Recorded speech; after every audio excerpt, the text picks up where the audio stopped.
So, ladies and gentlemen, the followers of the Jim Jones-style cult called Toronto Maple Leaf fans had nothing to cheer for last night as their squad choked yet again. They had a clear path to a Stanley Cup championship.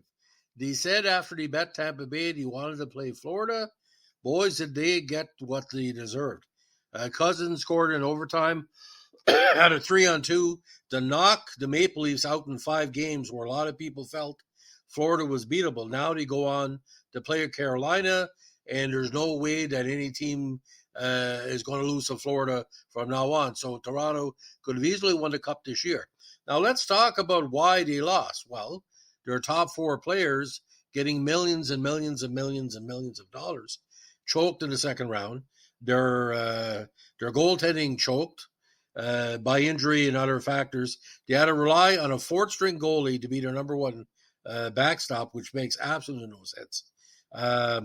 They had too much momentum. They were overhyped by the media, overhyped by CBC, overhyped by Sportsnet, overhyped by TSN, overhyped by all the media in Toronto, CP24, overhyped by CBC.ca and all the other myriad of channels. Now, one Toronto fan told me, he said, I had a Montreal Canadiens hat on. He said, you can't say nothing, you never made the playoffs. Well, that's not how hockey works. Some years you don't make the playoffs, you rebuild. If you're in the playoffs, you go as far as you can. Montreal, anytime they make the playoffs, there's usually a guarantee they're going to get at least to the quarterfinals. And from then on, it's bonus. Sometimes the semifinal. In 2021, it was all the way to Stanley Cup final when we bet Toronto.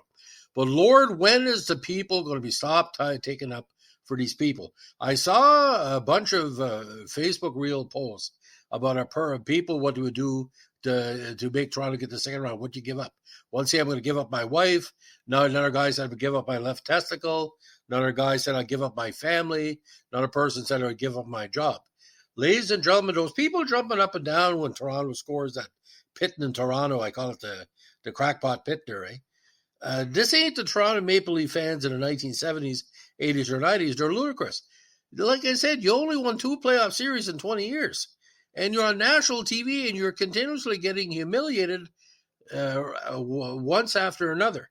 Like I said, I don't know. I have made a decision. I've made a basic decision. I'm banning the Toronto Maple Leafs from this channel. This is the last podcast I'm doing on the Leafs, not because I want to see the Leafs win or lose. I make money off covering the Leafs. I'm tired of it. I started as a journalist officially in 1983.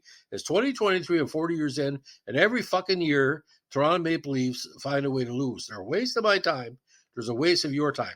So if you want to find a podcast on the Toronto Maple Leafs about their games, you're going to have to go someplace else. Again, as of this recording at 4:10 p.m., May 13th Atlantic Time, your award-winning journalist, Jeffrey Bento Corey, or the governor, has completely and wholeheartedly banned Toronto. I will not cover their players. I will not cover their trades. I will not cover their firings. I will not cover anything on the Maple Leafs ever again. That's a stone-cold promise. Now, there's good fans of Toronto out there. Mike Bravener, Frankton, very well-known entertainer. He's a good fan. My friend Elwin Hamilton in Woodstock, very good fan. A lot of good fans. My dear departed cousin Kevin Mullally was a good fan. But I don't think they want me to be continuously doing something that says Toronto's a choker. Enough people to do that. So as of this last 15 to 20 seconds, na, hey, goodbye. You're no longer going to be on my channel. I'm not deleting the Toronto of the past.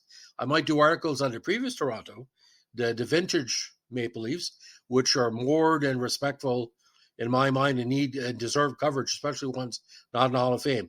But the modern Leafs will never be covered on this podcast channel again. And bye-bye, so sad, cry.